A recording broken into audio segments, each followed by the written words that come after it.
한번 따라서 할까? 예수 따라가며 복음 증거하며. 네, 지난주 말씀 제목과 똑같은 말씀입니다. 과거에 중국이 서방 세계를 향하여 문호를 개방하기 이전에 있었던 일인데요. 각 국가들이 스파이를 심었죠. 그래서 그 스파이는 그 나라에 몰래 들어가서 그 나라 국민 행세를 하면서 국가적인 그런 기밀들, 군사적인 비밀이나 특별히 산업 비밀들을 파내서 자기 나라에 보고합니다. 이런 사람들을 가리켜서 우리나라 말로 간첩이라고 하죠. 이런 간첩 행세를 해오던 그런 시절이 많이 있었습니다. 중국은 아니라고 하지만 작년에 미국에서 재작년인가요? 작년인가요? 연초인가요?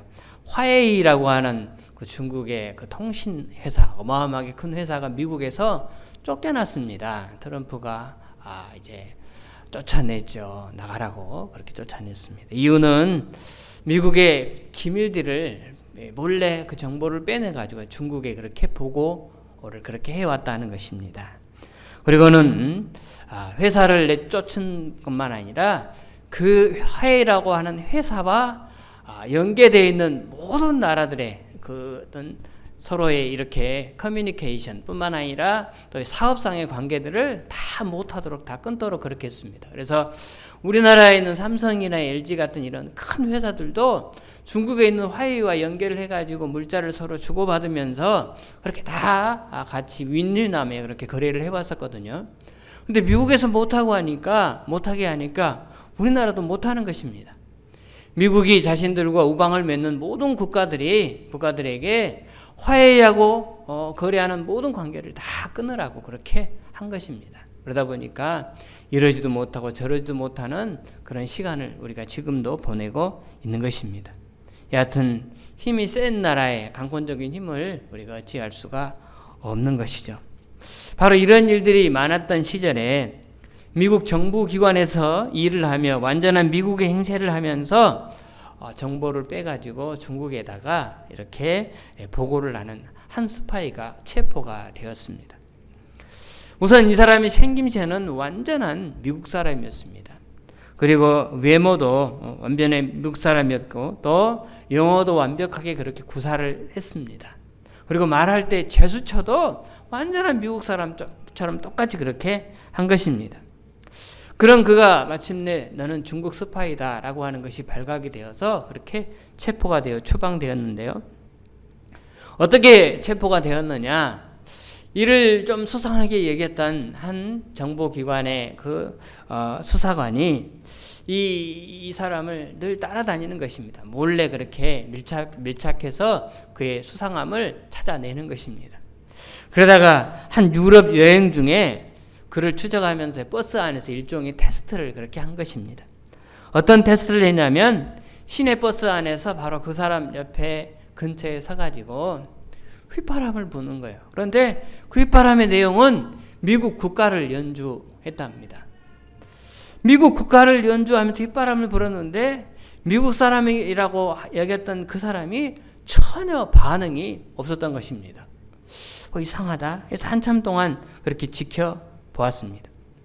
미국은 다민족 국가죠. 그래서 국가적인 어떤 애국에 대한 개념이 별로 없습니다. 그런데 이 미국 사람들이 특별히 나는 미국인이다 라고 자긍심을 느낄 때가 언제냐면 명절 때나 연말 연시 같을 때 텔레비전에서 미식축구를 이렇게 인기 있는 팀들을 뽑아가지고 미식축구를 하는데 그때 그 스포츠가 경기 시작되기 전에 이 미국 국가를 연주하는 거예요. 그럴 때 그 미국 국가를 보면서 또 들으면서 또 그걸 같이 부르면서 대부분의 미국인들은 자긍심을 그렇게 갖는다라고 하는 그런 느낌이 든다는 것입니다. 그런데 이 사람은 미국 사람이라고 하지만 외국에 나가서 버스 안에서 미국 국가를 들을지도 불구하고 전혀 반응이 없는 거예요. 여러분 한번 생각해 보세요. 우리가 외국에 여행 가가지고 그 나라에 갔는데 한국적인 정서가 묻어있는 어떤 곳을 우리가 보게 되면 막 기뻐요. 언젠가 제가 선교팀들을 이끌고 베트남을 갔을 때 베트남 시내에 김밥 천국이 있어요. 김밥 천국. 그러니 얼마나 반갑습니까? 한국 음식점만 봐도 그렇게 반가운데 한국 애국가가 버스 안에서 버스를 타고 가는 누군가가 휘바람으로 애국가를 부른다 하면은 정말 반가울 거예요. 야, 저 사람도 나와 같은 한국 사람이구나 라고 그렇게 반가운 마음이 들 것입니다. 그런데 전혀 그 미국이라고 하는 그 사람이 미국인이라고 그렇게 알았던 그 사람이 반응이 없는 것입니다. 그래서 이번에는 중국 국가를 휘바람을 불렀대요. 이 바람을 부르니까 처음에 헐게 쳐다보더니 나중에는 그 국가 연주에 맞춰가지고 발장난을 이렇게 구르면서 반응을 하더랍니다. 아, 그래서 너는 첩보원이다, 첩자다 해서 그를 붙잡아서 신문을 하니까 나중에 진짜로 그 사람이 첩자였다라고 하는 것입니다. 여러분, 이 사람은 미국 국가를 듣고도 미국인이라고 하면서 거짓 행세를 했기 때문에 전혀 반응이 없었습니다. 껍데기는 완전히 미국인 것처럼 가장을 했지만 그의 혈관 속에는 여전히 중국인의 피가 흐르고 있었기 때문에 그는 중국인의 리듬에 몸이 반응을 하게 되었던 것입니다. 보기에는 미국인처럼 행동하고 미국인처럼 꾸몄지만 결국 그가 미국인이 될 수 없었던 이유가 어디에 있습니까? 가장 근본적인 이유는 그는 미국 사람으로 태어나지 않았기 때문인 것입니다. 사랑하는 여러분, 우리는 그리스도인이 되는 것도 마찬가지입니다. 우리가 하나님의 자녀가 되는 것도 마찬가지입니다. 다른 사람이 교회 가니까 교회 가고, 부모가 교회 가니까 교회 가고, 또 다른 사람이 찬송하니까 나도 찬송하고, 다른 사람이 기도하니까 나도 기도하고, 남이 성경 보니까 나도 성경 보고, 그러다 보니까 시간이 갑니다. 1년, 2년, 10년, 20년, 30년 그렇게 세월이 흐릅니다. 그렇게 연륜이 쌓이고 그러다가 생각하기를 나도 이만큼 교회 생활을 했으니까 나도 크리스찬이다 라고 스스로 생각하지만 착각인 거예요. 아직 그에게는 born again, 다시 태어남이 없는 것입니다. 단지 껍데기만, 신앙의 행동만, 교회 다니는 것만, 그래서 기도하는 그 행동만 했을 뿐이지 born again, 예수 그리스도를 만나 그분을 통하여 나의 거듭남에 놀라운 체험이 없다면 나는 여전히 크리스찬이 아니고 단지 교인에 불과한 것입니다. 내가 다니는 교회에 소속한 한 부류의 사람에 불과하게 되는 것입니다. 성경은 분명 우리 가운데 말씀합니다. 영적으로 거듭나야만이, 이 놀라운 거듭남의 비밀을 체험해야만이 나는 크리스찬이다, 나는 하나님의 백성이다 라고 그렇게 말할 수가 있다는 것입니다. 바로 이것을 지적하기 위해서 지난주 말씀을 통하여 저는 여러분들에게 지난주 2장 맨 끝부분에 있는 말씀을 드렸습니다. 표면적 유대인이 유대인이 아니다. 진정한 유대인은 이면적 유대인이다. 무슨 말씀이겠습니까? 껍데기만 할례를 받았다고, 내 몸에 할례를 새겼다고 해서 그가 진정한 유대인이냐? 그렇지 않다는 것입니다. 마음의 할례를 받아야 된다는 것입니다. 영적인 거듭남의 놀라운 비밀을 체험해야만이, 그래서 다시 태어나야만이 진정한 유대인, 진정한 하나님의 백성이 된다라고 하는 것입니다. 껍데기가 아닌, 형식만이 아닌 우리 내면의 할례를 받아야 성령으로 거듭나야만이 온전한 하나님의 자녀가 된다라고 하는 것은 사도 바울을 통하여 우리 가운데 필요하고 있는 것입니다. 예레미야 4장 4절의 말씀, 이런 말씀이 나옵니다. 우리 한번 다 같이 읽겠습니다. 시작. 유다인과 예루살렘 주민들아, 너희는 스스로 할례를 행하여 너희 마음 가죽을 베고 나 여호와께 속하라. 그리하지 아니하면 너희 악행으로 말미암아 나의 분노가 불같이 일어나 사르리니 그것을 끌 자가 없으리라. 유다인과 예루살렘 주민들아, 자기들이 사는 지역은 분명히 이스라엘입니다. 그리고 남쪽 유다인입니다. 예루살렘에 삽니다. 그럼에도 불구하고 너는 하나님께 속해 있는가를 점검해 보라는 것입니다. 무엇을 통하여? 껍데기가 아니라 마음의 할례, 진정한 내 내면의 변화를 통하여, 나의 변화된 나의 삶을 통하여 하나님 보시기에 너는 진정한 유대인이다 라고 하는 평가를 네 스스로 받고 있는가 라고 하는 부분을 네 스스로 한번 점검해 보라는 것입니다. 그리하지 아니하면 너희 악행으로 말미암아 하나님의 분노가 불같이 일어나서 너를 사르리라. 그 불을 끌 자가 없을 것이다 라고 말씀합니다. 유대인들은 할례의 표징, 그 상징에 대한 애착만을 가지고 있을 뿐이었습니다. 그러다 보니 진정한 유대인으로서의 삶을 온전히 살아내지 못했던 것입니다. 그들은 형식주의에 빠져서 별짓을 다 하면서 겉으로는 아닌 척, 내 몸에 할례를 행해서 새겼으니 나는 아브라함의 후손이라고, 그러므로 나는 구원받은 하나님의 자녀라고, 내 구원은 따놓은 당상이라고 착각하며 그렇게 살았던 것입니다. 요즘 보기가 참 드문데요. 전에는 차를 운전하고 가다 보면 가끔씩 앞차에나 옆차에 뒷부분을 보면 물고기 모양이 있었고 거기에 글자가 써 있는 것들을 우리가 가끔씩 보게 되었습니다. 요즘은 참 보기가 드물어요. 아마 여러분도 보신 분도 계실 것이고 이야기를 들었을 것입니다. 물고기 모양이 나오죠. 저게 이제 익투스라고 하는 말이 쓰여져 있습니다. 그 물고기 모양 안에 쓰여진 헬라어 그리스어가 바로 익투스입니다. 익투스어는 영어로 피쉬입니다. 피쉬.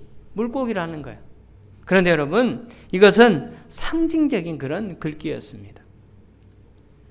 로마의 압제 당시에 유대 백성들이 함께 모여서 하나님을 예배하는데 많은 제약을 받았죠. 그 중에는 간첩들이 있었지 않습니까? 가짜로 와서 같이 한번 예배드리고 나서 가서 보고를 해가지고 상금을 받고 그렇게 해서 같이 예배드리는 사람들을 고발하고 그래서 잡혀서 죽어가는 수많은 사람들이 있었습니다. 그러다 보니까 이들은 어떠한 예배 장소를 미리 설정을 해놓고 거기서 모이기로 하고는 이제 그 사람이 진짜 우리처럼 예배를 드리고 오는 사람인지 아니면은 거짓으로 이 정보를 듣고 와서 고발하는 사람인지 그걸 알기 위해서 입구에서 미리 검사를 했답니다. 그때 검사할 때 상징적인 그림을 그렸는데 바로 이게 익투스라고 하는 이 물고기 모양을 그리고 그 안에 저 글귀가 들어가게 되었다는 것입니다. 저 안에 들어가 있는 이 글씨는 익투스는 이 하나 둘 셋 넷 다섯 단어의 첫 글자입니다. 맨 앞에 있는 단어가 바로 예수스, 예수요. 두 번째는 그리스도, 세 번째는 하나님, 네 번째는 아들, 다섯 번째는 구원자라고 하는 이 말입니다. 곧 하나님의 아들 예수 그리스도가 우리의 구원자입니다 라고 하는 표현인 것입니다.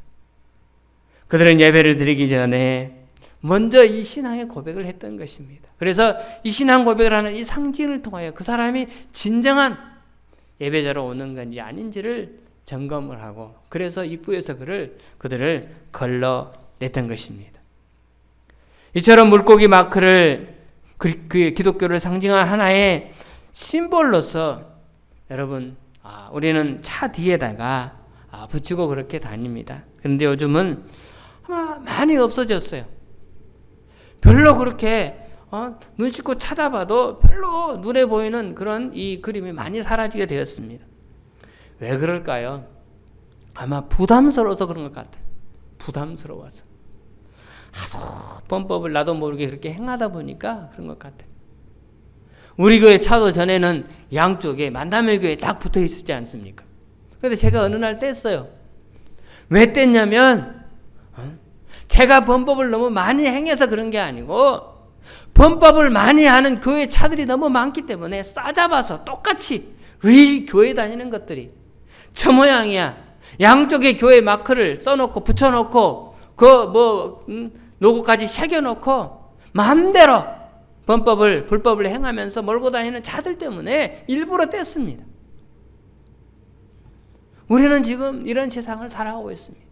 그리고는 주일이면 성경책을 끼고 이곳에 와서 예배를 드리며 하나님 앞에 나는 하나님의 백성이라고 큰소리치며 살아가고 있는 것입니다. 바로 이러한 우리들을 가리켜서 사도 바울을 통하여 오늘 우리 가운데 이면적 유대인, 껍데기만 유대인이 아니고 껍데기만 교인이 아니고 진정한 교인, 진정한 하나님의 자녀, 하나님의 백성들을 하나님이 오늘도 찾고 계신다는 것입니다. 바울은 앞에서 껍데기를 그렇게 자랑스럽게 여기고 교만함에 빠져있는 자국 유대인들을 향하여 질타하면서 우리더러 자신의 삶을 철저하게 점검하라고 말씀하는 것입니다. 고린도후서 13장 5절 말씀 한번 보십시다. 고린도서 13장 5절 다 같이 합니다. 시작. 너희는 믿음 안에 있는가? 너희 자신을 확증하라. 예수 그리스도께서 너희 안에 계신 줄을 너희가 스스로 알지 못하느냐? 그렇지 않으면 너희는 버림받는 자니라. 너는 믿음 안에 있는가? 너희 자신을 시험하고 테스트해보고 너희 자신을 확증하라. 그리스도께서 너희 안에 계신 줄을 너희가 스스로 알지 못하느냐? 우리 안에 계신 예수 그리스도의 그 은혜로 우리는 오늘도 감사하면서 하루하루의 삶을 살아가는 데 있어서 하나님 보시기에 합당치 못한 우리 안에 너무나 잘못된 부분들, 그러면서 나는 주일날 교회 오니까, 우리 아버지가 목사니까, 옛날부터 나는 신앙생활을 해왔으니까, 수십 년 믿어왔으니까 이게 아무런 소용이 없다라고 하는 것을 말씀하고 있는 것입니다.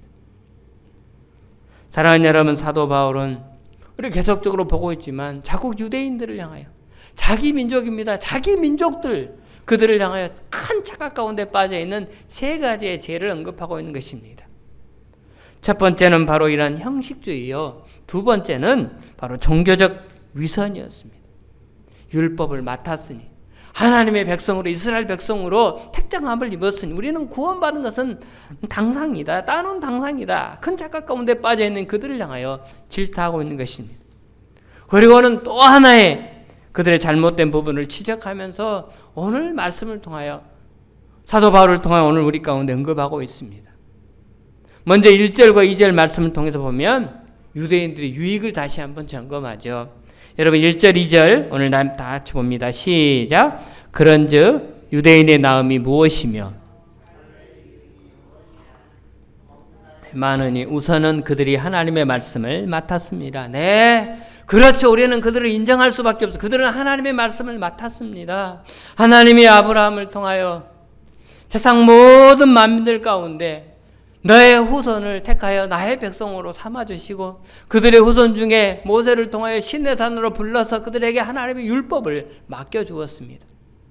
이들에게 있어서 얼마나 큰 특권을 그들이 부여받았는지 모릅니다. 그들은 정말 너무나 꼴사나운, 우리가 보기에는 참으로 꼴사나운 모습일지라도 우리는 인정하지 아니할 수 없습니다. 그들은 하나님으로부터 이렇게 선택함을 직접 받았고, 그 하나님의 위대한 말씀을 자기들이 직접 그렇게 부여받은 것입니다. 그런데 여러분, 문제는 그 다음부터 있는 것입니다. 그들이 하나님의 말씀을 맡았습니다. 그러다 보니까 큰 착각 속에 빠진 것입니다. 그러면서 문제를 언급합니다. 오늘 3절부터 8절까지의 내용이 바로 그들의 문제, 또 하나의 문제를 지적하고 있는 것입니다. 여러분, 3절부터 8절에 기록된 오늘의 말씀, 저와 함께 교독으로 읽어보았지만 여러분들이 아마 집에 가셔서 여러분도 읽어보시기 바랍니다. 매우 어려운 말씀입니다. 성경에 많은 말씀들이 나오지만 그 중에 많은 난제들, 해석하기 어려운 그런 본문들이 많이 나와요. 그 중에 하나가 오늘 3절부터 8절까지의 내용입니다. 그 내용은 어떤 방법으로 이루어졌냐면, 이 이스라엘 백성들, 유대인들이 먼저 궤변을 늘어놓아요. 자신들의 궤변. 그럼 그 궤변에 대하여 사도 바울이 답변을 하고 있는 그런 방법으로 말씀이 주어졌습니다. 앞에서 언급한 대로 바울이 앞과 뒤가 다른 그들의 그 위선을 향해서, 그들의 행동을 향해서 위선자다, 형식주의자다라고 그렇게 그들을 비판하고 책망했습니다.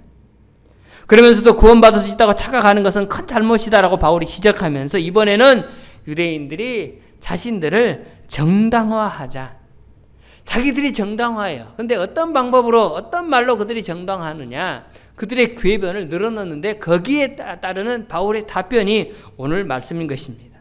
자, 이들이 바울에게 질문을 던집니다. 자, 어떤 질문을 말하냐? 유대인들이 바울에게 질문을 하는데요. 바울 선생, 당신 말대로 우리 유대인 중 어떤 사람이 하나님의 율법을 순종하지 않아서 구원받지 못한다면 이거는 하나님이 약속을 지키지 않는 것이다. 왜냐하면 하나님이 아브라함을 불러서 할례의 약속을 통하여, 할례의 언약을 통하여 분명히 내가 너희와 언약을 맺고 그 언약을 영원토록 지키겠다, 하나님이 그렇게 하셨기 때문에 이 언약을 깨뜨리는 것은 우리가 한 게 아니고 하나님이 그렇게 하신 것이다. 그러니 우리의 잘못이 아니고 하나님의 잘못이다 라고 궤변을 그렇게 늘어놓는 것입니다. 하나님이 우리 민족을 선택하고 선민으로 선택하고 축복하시겠다고 보호하시겠다고 할례를 행하라고 하지 않았느냐. 그런데 이제 와서는 우리를 버린다고. 그렇다면 우리를 버리는 그러한 하나님을 우리가 어떻게 신뢰할 수 있겠느냐. 우리는 그 하나님을 이랬다 저랬다 하는 그 하나님을 우리는 신뢰할 수 없다. 믿을 수가 없다. 이렇게 그들이 따지고 들고 나온 것입니다. 그러자 바울이 말합니다. 당신들 하나님을 신뢰할 수 없다니 무슨 말이냐. 너희들이 불순종해서 하나님과 너희들 사이에 맺은 그 언약에 있어서 하나님의 말씀대로 지키며 순종해야지 하나님의 선민의 그 유효함은 계속될 터인데 하나님은 참고 끝까지 참아서도 마침내 끝까지 너희들이 하나님의 그 말씀의 영역에서 벗어나게 되었다라고 하는 것입니다. 그러기에 의로운 하나님은 더러운 너희들과 같이 갈 수가 없다는 거예요. 하나님은 의로우신 분인데 의롭지 않는 당신들을 버리는 것은 그러므로 당연한 것이 아니냐라고 이렇게 사도 바울의 유대인들을 설득하며 돌아오라고 언급하는 것입니다. 죄를 적당히 봐주면서 옳고 그른 것을 분별하지 못하는 하나님을 누가 믿을 수 있겠느냐. 말도 안 되는 소리지 않느냐. 하나님은 항상 의로운 분이다. 다윗도 말하지 않았느냐. 시편 51편 4절에서 하나님의 말씀은 어느 것이나 의롭지 않는 것이 없고 하나님의 판단은 어떤 것이나 옳지 않는 것이 없다고 다윗도 그렇게 말하지 않았느냐. 그러니 궤변을 늘어놓지 말고 속히 돌아오라, 회개하고 돌아오라 라고 그렇게 언급합니다. 그러자 유대인들이 또다시 질문을 해요. 그렇다면 좋다. 한마디 더 하자. 바울 선생, 당신 말대로 하자면 우리가 불순종함으로 오히려 하나님의 의로우심이 더 드러나는 게 아니냐. 우리가 불순종했기 때문에 그래서 하나님이 의롭다라고 하는 것이 더 드러나서 우리가 불순종함으로 하나님의 의로움이 드러날 기회를 더 제공했으니 아니 하나님이 우리를 내치는 게 아니라 당신의 의로움을 더 드러날 기회를 제공한 우리를 오히려 칭찬해 줘야지 않겠느냐. 이렇게 그들의 궤변을 늘어놓고 나오는 것입니다. 오히려 우리에게 상을 줘야지 않겠느냐.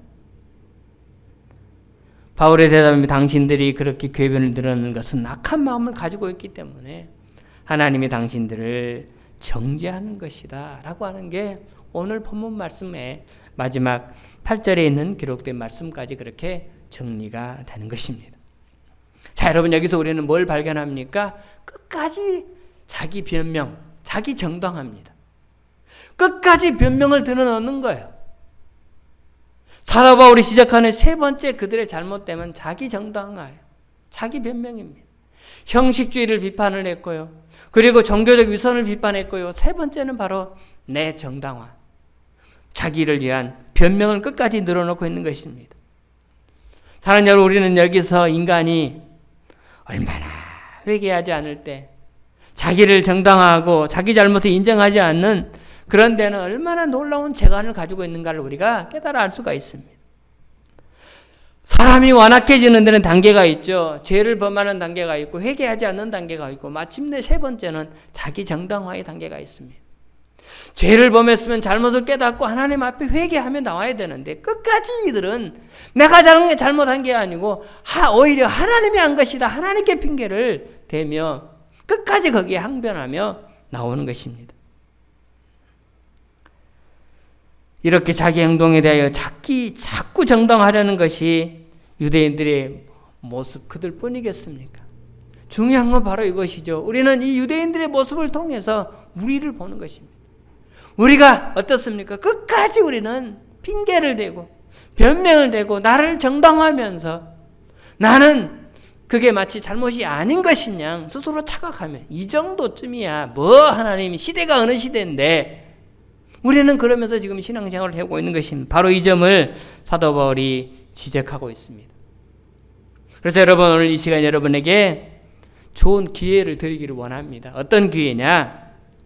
나도 유대인처럼 나 자신의 행동을 정당화하려고 하는 그런 습관을 갖고 있지 않는가 한번 테스트를 할 수 있는 그런 기회를 드립니다. 4가지의 테스트를 드립니다. 여러분 그 4가지 테스트를 들으면서 그 중에 한 가지라도 거기에 속해 있으면 나도 똑같아요. 나도 똑같이 유대인임을 우리는 아셔야 합니다. 껍데기면 유대인임을 아셔야 합니다. 자, 첫 번째.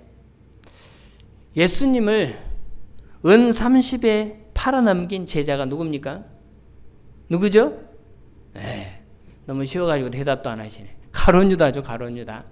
자, 가룟 유다에 대하여, 아니, 예수님은 인류의 구원자로 오셔서 십자가에 못 박혀 죽임을 당해야 되는 게 정해진 순서였죠.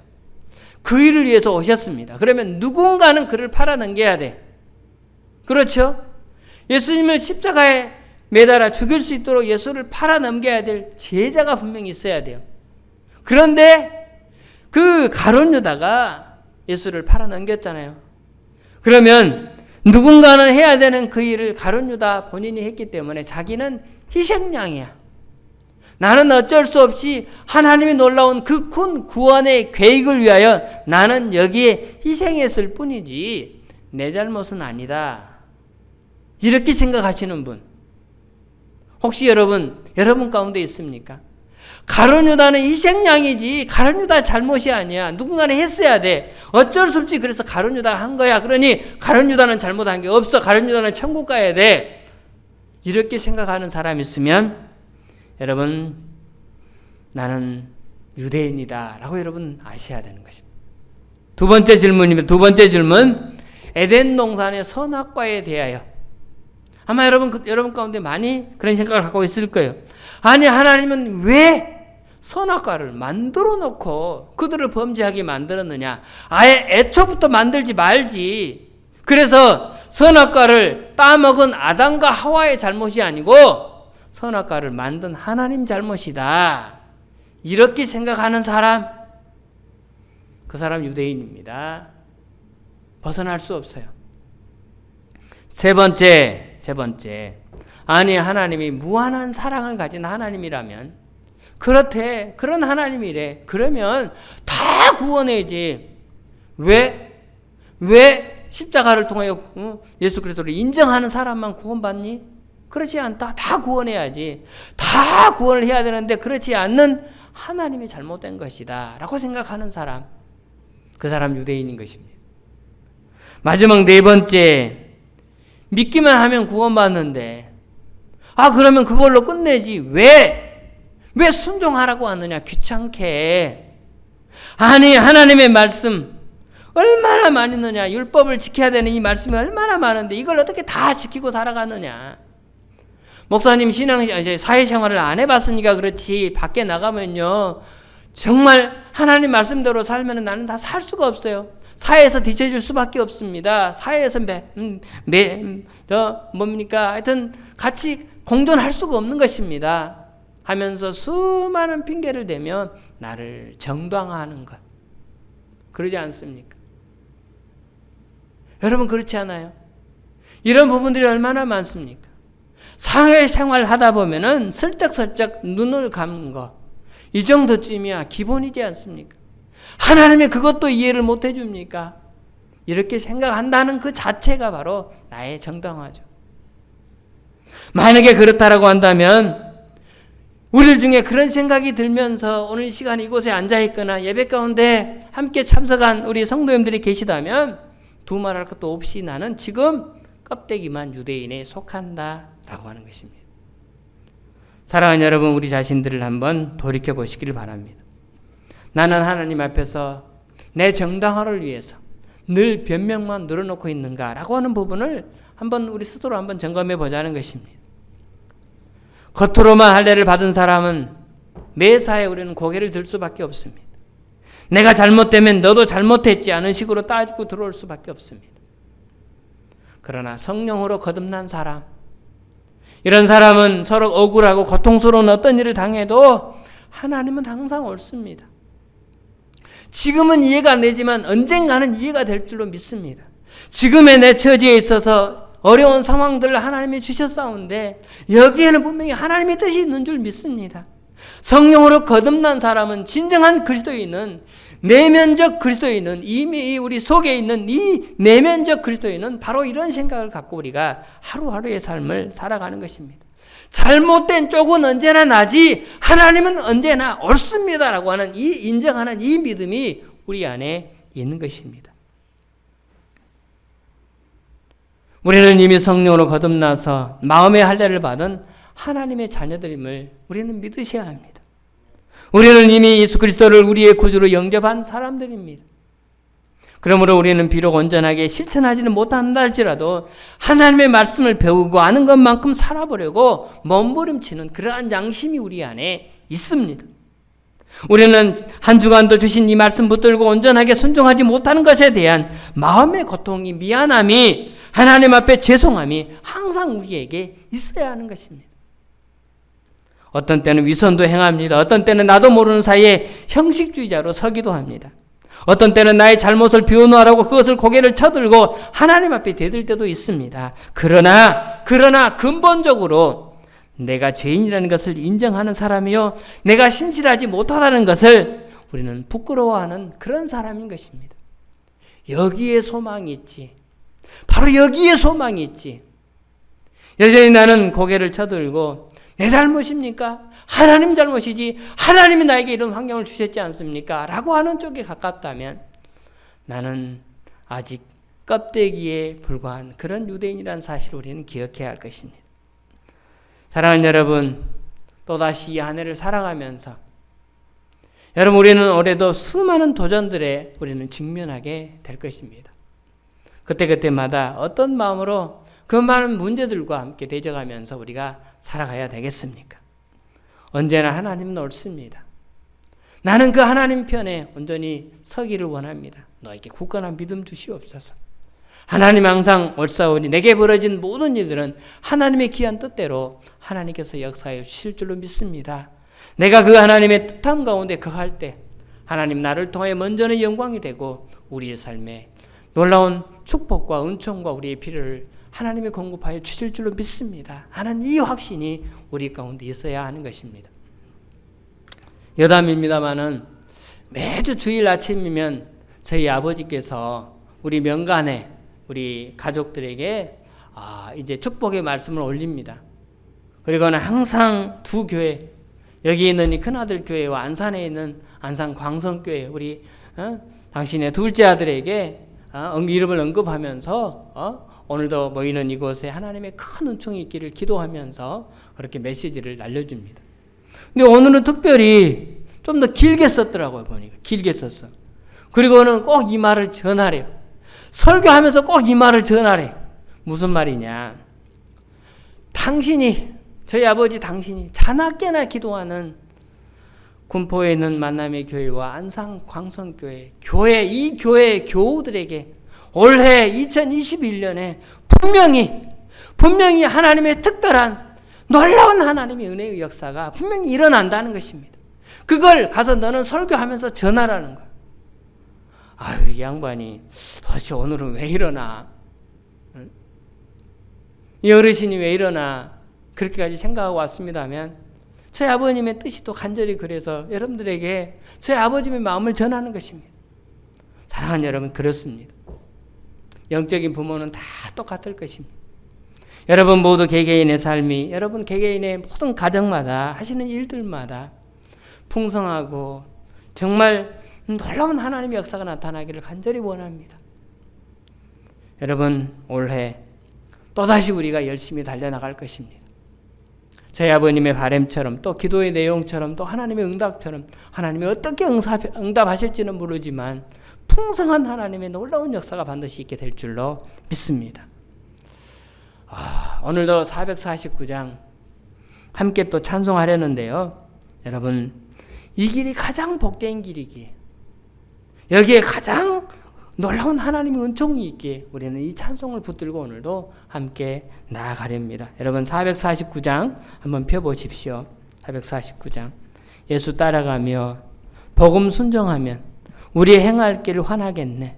주를 의지하며 순종하는 자가 주가 늘 함께 하시리라. 의지하고 순종하는 길은 예수 안에 즐겁고 복된 길이로다. 하나님은 그 복을 우리에게 어떻게 역사하실지는 모르지만 분명히 역사하실 것입니다.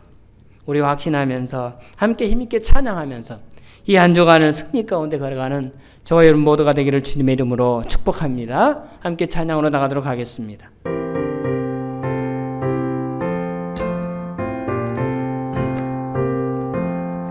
예수 따라가며 복음 순종하며